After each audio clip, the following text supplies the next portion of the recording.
Save our jobs. Dozens of people who work in the New York City fur industry came to City Hall to tell Council Speaker Corey Johnson to forget about his proposed ban on the sale of clothing and accessories made of animal skin with hair, fleece, or fur attached. We're here to say we had enough. We had enough of the attacks. We've had enough of the attacks on our families. The furriers cast the argument in stark economic terms, pointing out that 98% of the industry business owners said they would move out of New York City if the ban were to go into effect, taking 1,100 jobs, costing New York City $3.3 billion in revenue in the next decade, and leaving lots of empty storefronts. Been in the fur business for about 35 years now.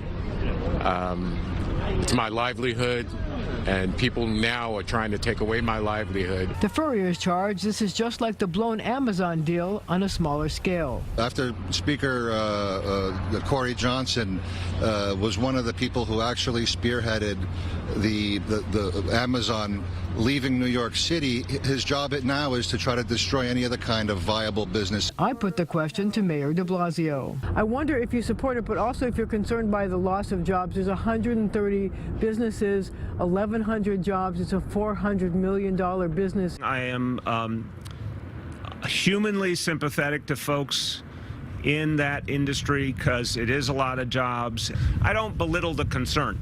I think if something happens here, there has to be some sense of how to phase it in a way that really does try and protect some jobs. But El Progreso de Blasio, who, by the way, now gets around the city in a hybrid SUV, wants to make sure he keeps his liberal base close.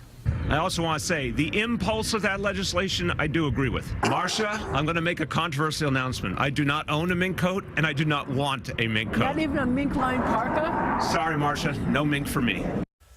Well, Council Speaker Corey Johnson says the protest did not change his mind. I never want to see jobs lost or businesses close, he said, but this is the right thing to do.